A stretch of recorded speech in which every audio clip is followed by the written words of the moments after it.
Shalom Bapak Ibu Saudari berkat Tuhan. Saya percaya kita semua sekarang dalam keadaan terbaik, amin.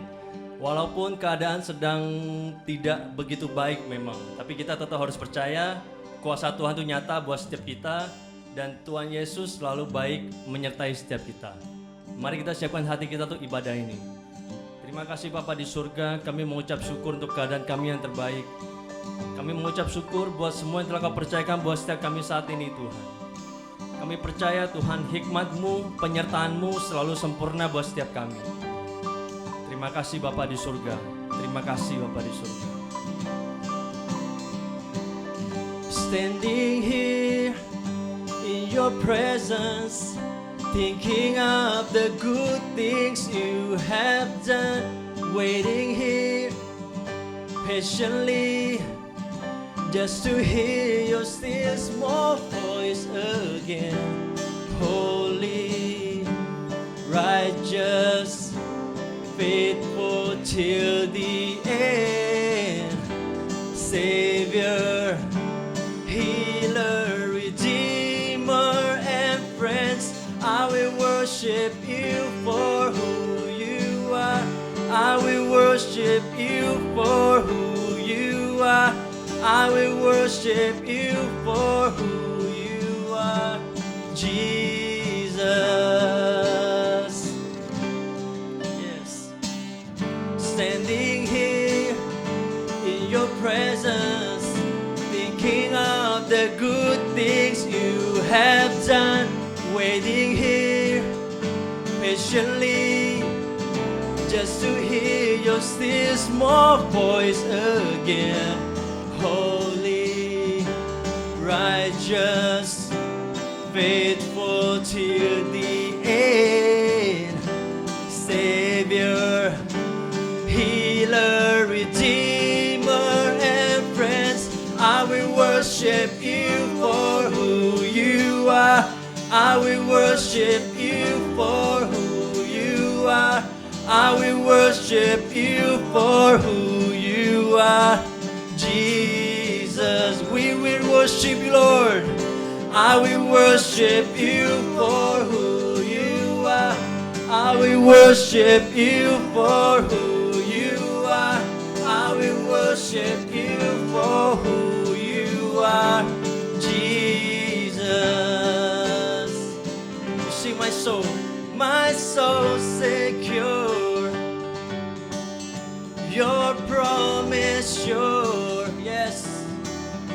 Your love endure always. Come on, church, sing. My soul secure.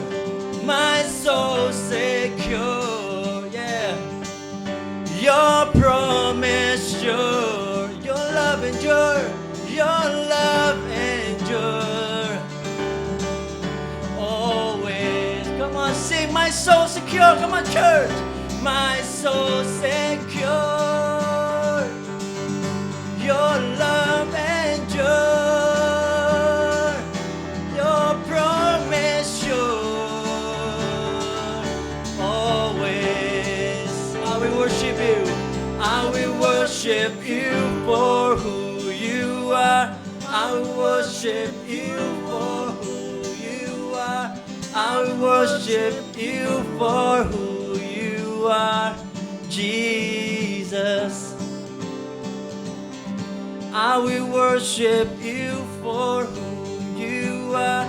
I will worship you for who you are. I will worship you for who you are, Jesus.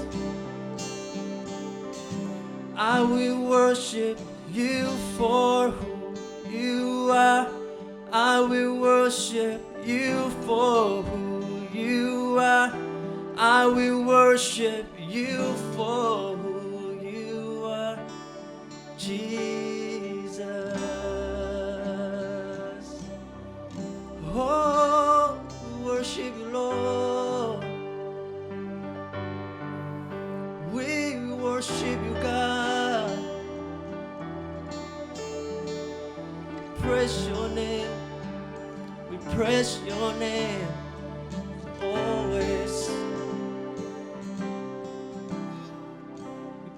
your name, we praise your name, we lift your name high. It's only you God, it's only you God. Always. Kami percaya.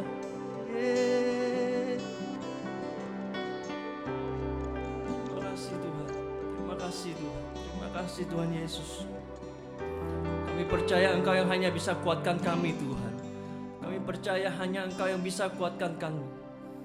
Dan kekuatan kami hanya ada padamu Tuhan Yesus. Terima kasih Tuhan. Terima kasih. Walau seribu rebah di sisiku, Kau tetaplah Allah penolongku. Walau 10.000 rebah di kananku, takkan ku goyah, sebab Yesus sertaku. Walau 1000 rebah di sisiku, Kau tetaplah Allah penolongku. Walau 10.000 rebah di kananku, takkan ku goyah, sebab Yesus sertaku. Sama-sama kita katakan pujian ini dari awal. Tiada pernah ku ragukan. Amin. Kasih setiamu Tuhan, kasih setiamu ya Tuhan. Setiap waktu dalam hidupku, tak pernah Kau tinggalkan. Meski langit tampak suram, amin, awan gelap pun menghadap, kami hadapi badai, lewati gelombang, tak pernah Kau tinggalkan diriku. Oh, walau 1000 rebah di sisiku, Kau tetaplah Allah penolongku. Walau 10.000 rebah di kananku, takkan ku goyah, sebab Yesus sertaku. Ayo gereja Tuhan katakan, walau 1000 rebah di sisiku, Kau tetaplah Allah penolongku. Walau 10.000 rebah di kananku, takkan ku goyah, sebab Yesus sertaku.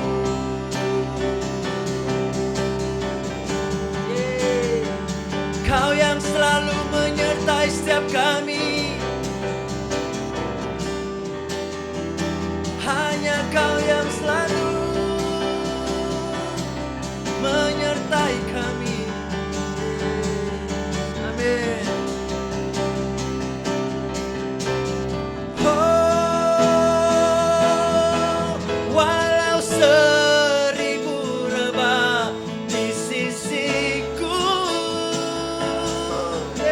Kau tetaplah Allah penolongku.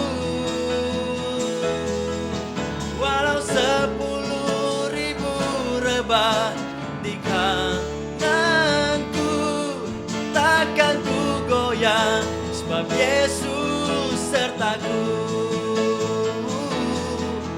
Walau 1000 rebah di sisiku, Kau tetaplah Allah penolongku.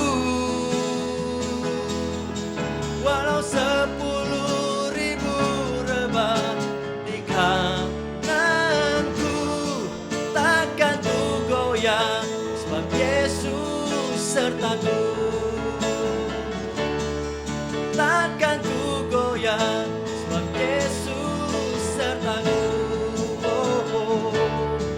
Takkan ku goyah, sebab Yesus sertaku.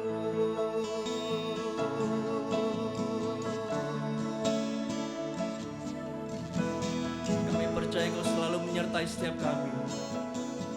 Kami percaya penyertaan-Mu selalu sempurna buat setiap kami. Terima kasih Bapa di surga, terima kasih Tuhan Yesus. Lewat lembah yang kelam Engkau sertai kami Tuhan. Lewat gunung yang tinggi juga Engkau sertai kami Tuhan. Dalam nama-Mu kami berdoa mengucap syukur, haleluya. Amin. Shalom Bapak Ibu semua, jemaat komunitas LRCC yang selalu disertai Tuhan. Senang sekali saya bisa bersama-sama untuk berbagi, sharing, tapi tentunya dengan sebuah prinsip bahwa saya tidak merasa saya pinter, saya menggurui sama sekali, enggak. Hari ini di ibadah kita, saya mengingatkan saja buat Bapak Ibu, memang kita sekarang ada di masa di mana semuanya lagi di reset sebetulnya ya. Kegoncangan lagi terjadi di mana-mana, tapi saya percaya bahwa Tuhan tetap pegang kendali dalam kehidupan. Nah, saya ingin mengajak kita merenungkan peristiwa waktu Yesus berjalan di atas air kan. Itu ada di Matius pasal 14. Saya akan baca agak panjang sedikit ya Bapak Ibu, tapi nggak apa-apa karena ayatnya pendek-pendek. Sembari Bapak Ibu ada di rumah, coba yang bawa Alkitab kita lihat, saya akan bacakan buat Bapak Ibu. Sesudah itu Yesus segera, Matius 14 ayat 22 sampai seterusnya. Sesudah itu Yesus segera memerintahkan murid-muridnya naik ke perahu dan mendahulunya ke seberang. Sementara itu ia menyuruh orang banyak pulang, yang bukan murid disuruh balik. Dan setelah orang banyak itu disuruhnya pulang, Yesus naik ke atas bukit untuk berdoa seorang diri. Ketika hari sudah malam, ia sendirian di situ. Perahu murid-muridnya sudah beberapa mil jauhnya dari pantai dan diombang-ambingkan gelombang karena angin sakal. Kira-kira jam 3 malam datanglah Yesus kepada mereka berjalan di atas air. Ketika murid-muridnya melihat dia berjalan di atas air, mereka terkejut dan berseru, itu hantu, lalu berteriak-teriak karena takut. Tetapi segera Yesus berkata kepada mereka, ini kata profetik yang begitu luar biasa, tenanglah, aku ini, jangan takut. Jadi kita tenang karena ada Tuhan, makanya kita tidak perlu takut. Itu kata profetik yang saya harap menancap di hati kita semua. Lalu Petrus berseru dan menjawab dia, Tuhan apabila Engkau itu suruhlah aku datang kepadamu berjalan di atas air. Kata Yesus kepadanya, come, datanglah. Maka Petrus turun dari perahu dan berjalan di atas air mendapatkan Yesus. Tetapi ketika dirasanya tiupan angin, takutlah ia dan mulai tenggelam lalu berteriak, Tuhan tolonglah aku. Segera Yesus mengeluarkan tangannya memegang dia dan berkata, hai orang yang kurang percaya, mengapa engkau bimbang? Lalu mereka naik ke perahu dan angin pun redalah dan orang-orang yang ada di perahu itu menyembah dia, katanya, sesungguhnya engkau anak Allah. Yang percaya katakan amin. Nah, dari ayat-ayat ini Bapak Ibu ya, saya ingin coba tarik beberapa perenungan yang kita akan renungkan. Saya harap ini secara praktis saja untuk kita menghadapi situasi yang memang sedang tidak menentu. Memang yang kita butuhkan sekarang ini adalah suara Tuhan, bukan yang lain. Ya, kalau kita baca Ibrani 12 berkata suaranya sedang menggoncangkan. Berarti yang kita butuhkan sekarang suaranya. Memang kita ada di peperangan sekarang ini, ya. Tapi artinya banyak orang yang sekarang ini ketakutan karena digiring pada suara-suara yang tidak penting, ya, suara menakutkan, suara yang kemudian menggelisahkan dan sebagainya. Nah, Bapak Ibu, dari ayat-ayat ini suara Tuhan perlu kita perhatikan benar-benar ya. Sebab begini, ternyata ini waktunya, bahkan saya berkata kalau Tuhan sekarang lagi izinkan orang kembali semua ke rumah, bayangkan 197 negara secara bersama-sama itu memberi regulasi bahwa orang kembali lagi ke keluarga. Ya, nah disinilah ini kesempatan buat kita sebetulnya. Yuk bapak-bapak, para pemimpin keluarga, ini waktunya jadi imam di keluarga, mendengar suara Tuhan. Ya, saya senang dengan banyak pendeta bikin online misalnya, ada di Instagram, ada di apa, menguatkan nggak apa-apa. Tapi saya juga sebagai seorang hamba Tuhan, saya berpikir begini, yuk ini waktunya memberi keleluasaan buat tiap orang untuk merenungkan ulang kembali firman. Ya, nggak apa-apa dengerin khotbah dari para pendeta, dengerin apa dari misalnya medsos, nggak apa-apa, itu membangun kita. Tapi yang utama adalah Bapak Ibu sendiri harus renungkan firman. Bahasa merenungkan adalah haga hikayon kan. Itu seperti sedang mengunyah makanan. Maafkan saya ya, orang kalau cuma dengerin khotbah saja, kalau nggak hati-hati kan begini, pengen ngunyah makanan tapi nggak mau, males. Orang lain kunyakan, setelah agak halus begitu dipindahkan ke mulutnya, dia tinggal nelen. Kan itu menurut saya ya buat saya jorok ya. Karena asiknya itu waktu mengunyahnya itu, gurihnya kita rasa, manisnya kita rasa. Jadi saya dorong Bapak Ibu yuk temukan suara Tuhan secara pribadi. Sekali lagi nggak salah dengar banyak orang yang kemudian sharing di medsos, di apa. Bagus itu membangun kita, tapi Tuhan pasti mau bicara buat setiap kita. Nah, dari ayat ini Bapak Ibu, saya ingin sharingkan beberapa hal ini. Ya, jadi peristiwanya kan begini Bapak Ibu backgroundnya. Yesus sebelumnya itu memberi makan untuk 5.000 orang kan, laki-laki saja. Nah setelah itu begitu mereka kenyang, mereka mau paksa Yesus jadi raja. Tapi Yesus nggak mau Bapak Ibu. Karena begini, mereka cuma hanya mau jadikan Yesus sebagai raja atas kebutuhan mereka. Ya kan?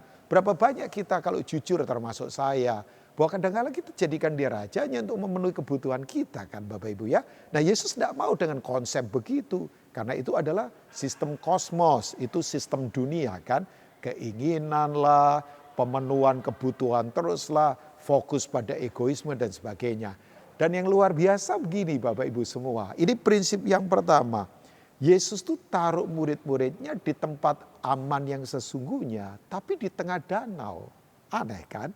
Ya, jadi Yesus bawa murid-muridnya ada di tempat yang aman menurut Yesus, yaitu di tengah danau. Saya tahu waktu Yesus suruh murid-muridnya pergi ke seberang, saya mengerti pasti dia tahu akan ada angin sakal. Karena nanti tujuannya ke seberang.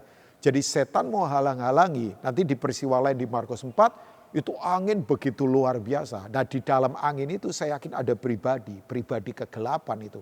Yang sekarang lagi merajalela di mana-mana kan. Nah tapi yang luar biasa, Yesus tuh giring murid-muridnya untuk dipisahkan dari sistem duniawi. Ya, sistem dunia apa? Yang tadi itu, orang banyak itu. Makanya orang banyak disuruh pulang. Dengan sistem egois, dengan sistem mementingkan diri sendiri. Yesus sengaja membawa murid-muridnya di tempat aman supaya begini. Murid-muridnya terpisah dari sistem duniawi. Tapi memang secara logika aneh kan. Bahwa dia giring kita ke tengah-tengah danau. Dia tahu ada angin sakal. Dia tahu bahwa di situ akan ada angin tofat. Tapi justru di tempat itulah yang kuncinya adalah asal ada Yesus Bapak Ibu. Makanya waktu mereka teriak-teriak di tengah-tengah danau kan. Kita tahu bahwa Yesus tidak mau memenuhi apa sih namanya keinginan mereka untuk Yesus ada di tempat amannya mereka. Karena rasa amannya dibangun di atas dasar ketakutan. Sudah tahu ada banyak orang yang membangun rasa amannya kan di atas ketakutan. Karena takut tidak mau dikatakan sukses, makanya nipu pakai penampilan. Karena takut kemudian begini, nggak dikatakan hebat, makanya kemudian tidak jadi dirinya sendiri. Karena takut tidak bisa mewarisi banyak uang ke anak-anaknya, makanya kemudian ada orang yang begini, cara bisnisnya curang, kasar, halakan segala cara, yang penting kumpulkan uang. Itu semua dari rasa takut yang tidak perlu sebetulnya. Makanya Yesus nggak mau tergiring masuk ke perahu murid-muridnya, ya, yang notabene mereka membangun rasa amannya itu karena ketakutan. Yesus tidak mau, ya untuk sementara tidak mau ke sana dulu kan. Nah Bapak Ibu semua saya yakin begini bahwa ketika Yesus sodorkan waktu kemudian dia tidak mau dipaksa jadi raja. Dia berkata begini, kalian itu kan cari aku karena dapatkan makanan. Jangan begitu, Jangan cari aku hanya untuk memenuhi kebutuhan kalian. Makanya betul, sekarang ini waktunya cari kehendak Tuhan dengan segenap hati. Saya percaya akan ada hal-hal baru yang akan Tuhan kerjakan ke depan.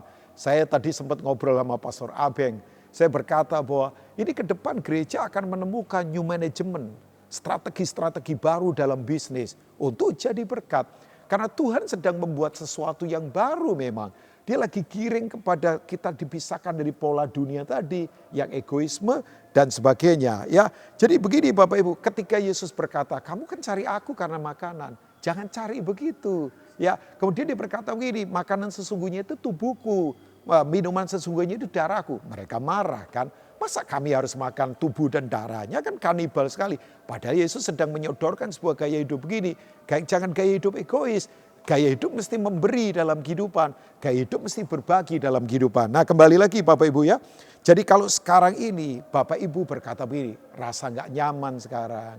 Ya, karena sekali lagi Tuhan lagi giring kita untuk terpisah dari sistem dunia.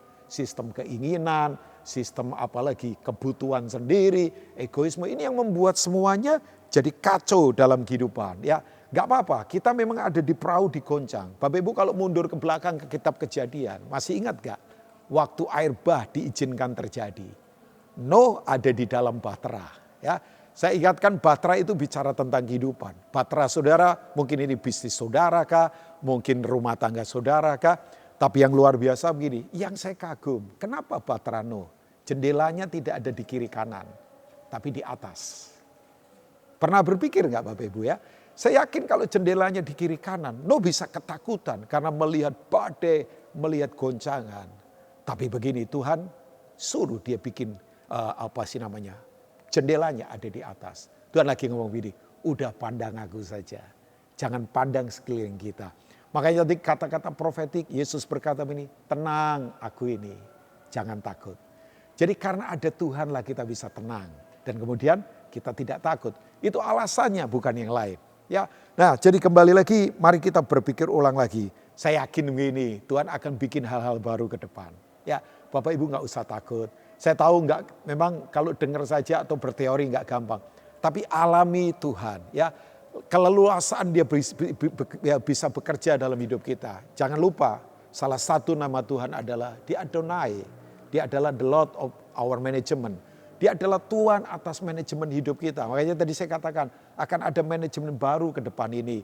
Manajemen mengadaptasi kehidupan, manajemen mengelola emosi yang sekarang ini banyak orang lagi kecewa, ketakutan. Manajemen baru yang akan Tuhan bukakan ke depan. Ya.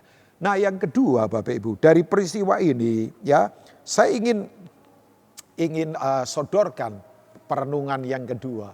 Mari kita merenung ulang bahwa begini, Yesus jauhkan murid-muridnya dari darat untuk pergi ke tempat yang memang aneh.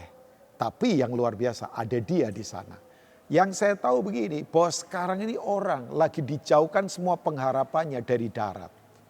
Orang tidak mungkin bisa hidup di air kan. Ya Bapak Ibu semua tahulah. Berat jenis kita dengan berat jenis air kan beda. Orang pasti tenggelam ada di air kan. Tapi Yesus sekarang ini sedang jauhkan kita dari semua pengharapan yang ada di darat. Saya tahu sekarang ini Bapak Ibu. Ya artinya begini, kita mau berharap sama siapa sekarang? Ya bahkan kalau saya boleh berkata, semua sistem kepemimpinan sekarang runtuh semuanya. Jadi kembali lagi Bapak Ibu, kalau kita ini sekarang lagi dijauhkan dari pengharapan manusia. Karena memang firman Tuhan berkata, terkutuklah yang mengandalkan manusia kan. Diberkatilah yang mengandalkan Tuhan. Saya dorong Bapak Ibu, ini waktunya betul-betul. Yuk alami bukti kebesaran Tuhan dalam kehidupan kita.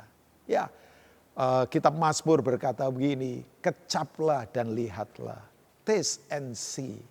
Betapa baiknya Tuhan itu. Ya, kecap. Kenapa kok belum makan? Ya, Tuhan belum datang. Nanti kalau Tuhan datang, kita akan ada di pesta kerajaan bersama-sama dengan Dia. Di bumi ini kita mengecap di tengah semua kesulitan. Kecaplah kebaikan Tuhan. Jadi Bapak Ibu begini, saya yakin ini waktunya kita mengalami bukti kebesaran Tuhan. Bahwa Tuhan itu besar. Tuhan tak terkalahkan oleh apapun. Saya bilang begini bukan megalomania loh Bapak Ibu. Yuk alami. Memang untuk mengalami bahwa dia besar, dia hebat. itu kita harus memberi akses dia seluas-luasnya untuk bekerja dengan kejam dalam keegoisan kita. Saya tahu Bapak Ibu, untuk Tuhan bekerja dalam hidup kita itu butuh keterbukaan. Karena memang kalau Tuhan bekerja itu kejam, gak nyaman buat daging kita. Bayangkan, sementara yang lain bisa curang, kita gak boleh. Sementara yang lain bisa halalkan segala cara dengan trik-trik kasar, kita gak boleh. Itu Tuhan bekerja, memang kebenaran itu kalau bekerja pada kita Bapak Ibu. Memang gak enak, gak nyaman. Tapi saya percaya kebenaran tidak pernah bisa dikalahkan. Justru ini waktunya, temukan kembali esensi kehidupan lewat kebenaran. Saya tahu semua lagi banyak digiring ke rumah, ngumpul lagi. Sekarang orang menemukan esensi. Apa itu esensi keluarga kan? Apa itu esensi karakter dalam kehidupan? Tapi di satu sisi saya juga mendengar banyak orang yang tidak kuat dalam kebenaran. Saya dengar ini berita ini. Bahwa waktu kemudian mereka ngumpul semua sama keluarga, malah terjadi banyak perceraian ternyata. Why? Karena begini, suami istri ya biasanya sibuk masing-masing, tiba-tiba 24 jam harus ketemu wajah yang sama. Bayangkan karakter aslinya kelihatan. Karena selama ini rumah hanya jadi tempat transit kan. Ya, rumah hanya jadi tempat orang makan, rumah hanya jadi tempat orang untuk melampiaskan hasratnya secara apa saja. Nah kemudian mereka sekarang fungsi parenting harus jalan, ngajarin anak-anak. Sementara sebelumnya bayangkan taruh di sekolah formal, mereka tidak mau tahu. Tapi begini, makanya kalau yang tidak kuat dalam kebenaran sekarang, ya kita akan tergoncangkan kan. Tapi saya yakin komunitas yang ada di LRCC ini di tengah situasi seperti apapun, mari kembali, rasa aman kita bukan di darat. Jadi kalau sekarang ini yang di darat semua lagi runtuh, ya usaha banyak lagi runtuh, bisnis lagi banyak runtuh, semua hal kita tidak bisa harapkan lagi. Tapi Tuhan lagi kirim kita untuk kembali kepada rasa aman bersama Dia. Memang aneh di tengah-tengah air, bayangkan. Tapi sekali lagi, asal ada Tuhan. Saudara setuju atau tidak, Tuhan mengatasi hukum logika. Tuhan itu tidak bisa dibatasi oleh hukum apapun. Ya, hukum gravitasi kah, hukum-hukum logika, itu semua Tuhan kendalikan semua, bayangkan. Makanya waktu dia jalan di atas air, Bapak Ibu tahu, wow, dia jalan di atas air, dia sedang berkata begini, kemustahilan apa yang tidak bisa aku kerjakan? Coba, ya logika apa, kekuatan dunia apa yang tidak bisa aku taklukkan? Ya, Ibrani 4 berkata begini, kita mempunyai imam besar agung, the great high priest, yang telah melintasi semua langit. Bayangkan, ada 3 tingkatan langit kan.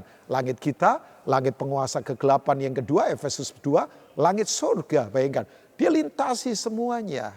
Daerah mana yang dia belum taklukkan, alam semesta apa yang belum dia taklukkan. Pesawat terbatas, tapi semua tempat dia sudah taklukkan. Where are you sekarang Bapak Ibu? Bapak Ibu lagi ada di mana sekarang? Dia sudah taklukkan semuanya. Wow. Tuhan yang luar biasa. Makanya kembali yuk, rasa aman kita bukan lagi di uang kita, bukan lagi di jabatan kita, bukan lagi di yang di luar. Tapi rasa aman kita hanya ada pada Tuhan Yesus saja. Bapak Ibu tahu, waktu kemudian Petrus berkata begini, Guru kalau engkau itu, ya maksudnya suruh aku keluar dari perahu. Yesus berkata begini, datang.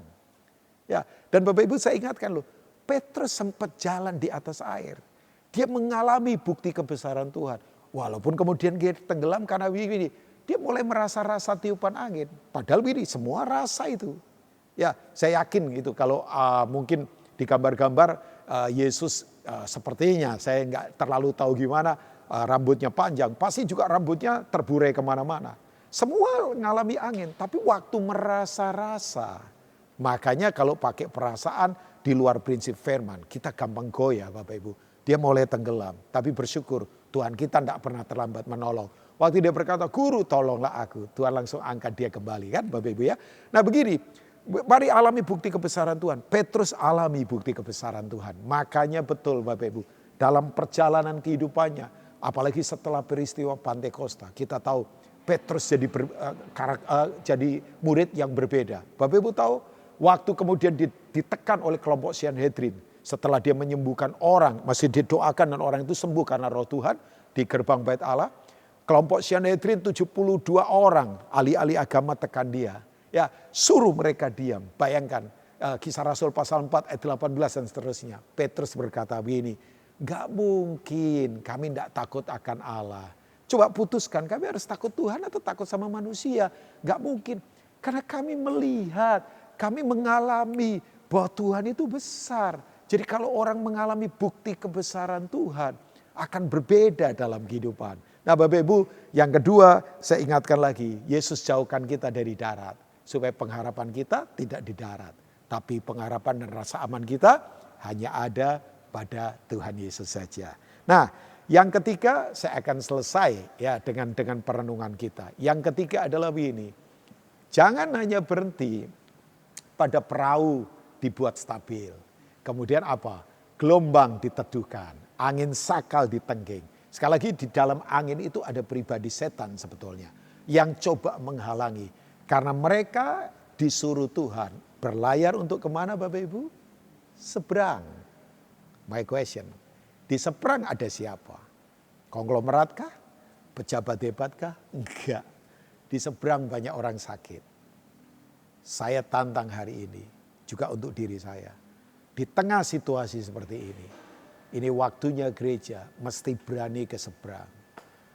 Pasti Tuhan tolong, pasti Tuhan berdaulat, pasti Tuhan sertai kita. Tapi jangan berhenti hanya perahu dibuat stabil.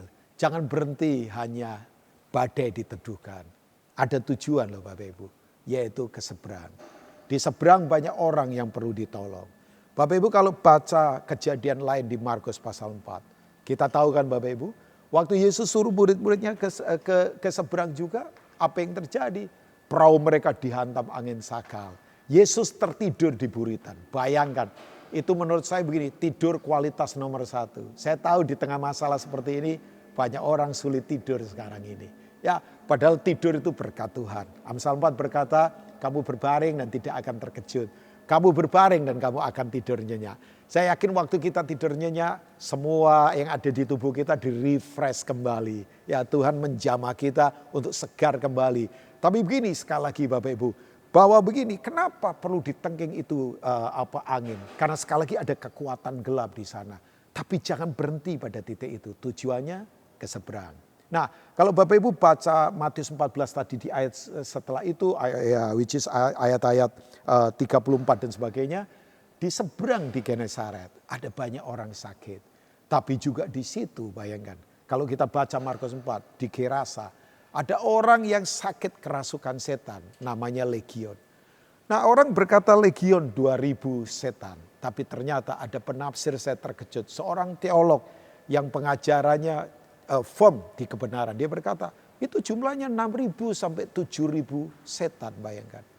Nah ini yang disebut dengan unclean spirit. Ya, roh yang najis, unclean spirit kan. Nah Bapak Ibu apa yang terjadi? Tujuan ke seberang adalah makanya begini, gereja jangan hanya mahir ada di dalam terus. Pasti Tuhan akan support kita dalam semua sisi. Tapi ingat loh, kita mesti ke seberang. Ya, ini waktunya gereja sedang digiring untuk keluar dari rasa aman. Saya tahu gereja lagi dimurnikan karena gereja lagi dipersiapkan untuk rencana Tuhan yang luar biasa. Makanya doa saya tiap hari sekarang walaupun gak gampang. Saya tidak lagi mau berpikir apa yang Tuhan bisa berikan untuk kebutuhan saya. Enggak. Saya sekarang lagi banyak berpikir apa sih yang menjadi kehendak Tuhan buat hidup saya. Ya, nah yang saya tahu kehendak Tuhan adalah jiwa-jiwa diselamatkan. Saya dengar sekarang lagi banyak pertobatan terjadi di mana-mana. Bahkan seorang Prime Minister namanya Scott Morrison dari Australia. Dia sekarang ajak rakyatnya berdoa, menyembah Tuhan, bertobat. Presiden Jamaika pun sama. Bayangkan. Sekarang coba Bapak Ibu, orang lagi bingung semua. Tuhan-Tuhan yang di bumi pada berantakan semua bayangkan. Tuhan spot misalnya sekarang tutup bayangkan. Itu bisnis miliaran dolar tutup. Konser, entertainment semuanya. Lagi digoncangkan semuanya bayangkan. Bapak Ibu lebih tahu dari saya. Ya, tapi artinya Tuhan lagi berkata begini, oke, apapun yang terjadi. Tapi gereja tetap harus punya fokus ke seberang. Kepada misi jiwa-jiwa. Saya senang sekali mendengar bahwa jemaat di RCC ini ada banyak kontribusi yang sudah diberikan. Ya, bahkan saya kagum dengan kegerakan dengan membuat APD dan sebagainya. Itu sesuatu yang luar biasa. Ya, makanya saya berkata, wow. Tapi tetap lanjutkan itu. Bapak Ibu tahu waktu orang gila yang ada di Gerasa disembuhkan. Bapak Ibu tahu, dia menjadi apa setelah itu? Dia menjadi orang yang kemudian jadi misionaris. Kemana dia? Ke satu daerah namanya Dekapolis. Saudara, Dekapolis itu sebuah provinsi, ada 10 kota di sana. Bayangkan orang ini mempengaruhi 10 kota. Kalau saya boleh katakan, ini dia tingkatannya sudah gubernur itu secara jabatan. Bayangkan, orang yang nothing. Nah, saya tantang yuk waktunya ini. Gereja ke seberang. Satu hamba Tuhan saya tutup dengan ini, namanya Arthur Wallis. Saya tidak pernah lupa. Dia berkata begini, kalau hidupmu mau bahagia, lakukan 3 hal ini saja. Temukan kehendak Allah, libatkan diri dalam kehendak Allah, selesaikan kehendak Allah. Itu kebahagiaan dalam kehidupan. Mari jemaat LRCC, yuk kembali lagi kepada prinsip yang memang Tuhan mau dalam kehidupan. Saya tahu Tuhan menyertai kita. Saya tahu Tuhan tidak pernah tinggalkan kita. Mari sembari Bapak Ibu sekarang ada di rumah dengan keluarga. Saya ingin berdoa buat Bapak Ibu semua ya. Untuk kita saling menguatkan sebagai saudara keluarga dalam Tuhan. Ya, saya ingin berdoa buat Bapak Ibu semua. Ambil waktu, mari kita berdoa bersama. Kirapa sede karapata kasandara papa. Hamba berdoa untuk umatmu yang sekarang ada di rumah Tuhan. Kami yakin bahwa Tuhan lagi bawa kami kembali kepada esensi. Menemukan perenungan tentang keluarga. Menemukan tentang hubungan yang dalam satu dengan yang lain. Hamba berdoa kuatkan umatmu. Biar kami diberi roh hikmat dan wahyu untuk bisa menangkap yang menjadi suara Tuhan. Hari ini yang lagi goncang, kuatkan kembali. Hari ini yang lagi goyah, tegakkan lagi. Hari ini yang lagi susah, Tuhan hiburkan. Karena kami yakin Tuhan tak pernah tinggalkan kami. Terima kasih untuk anugerah Tuhan yang begitu besar. Kami bersyukur dalam nama Tuhan Yesus. Amin. Tuhan memberkati semua.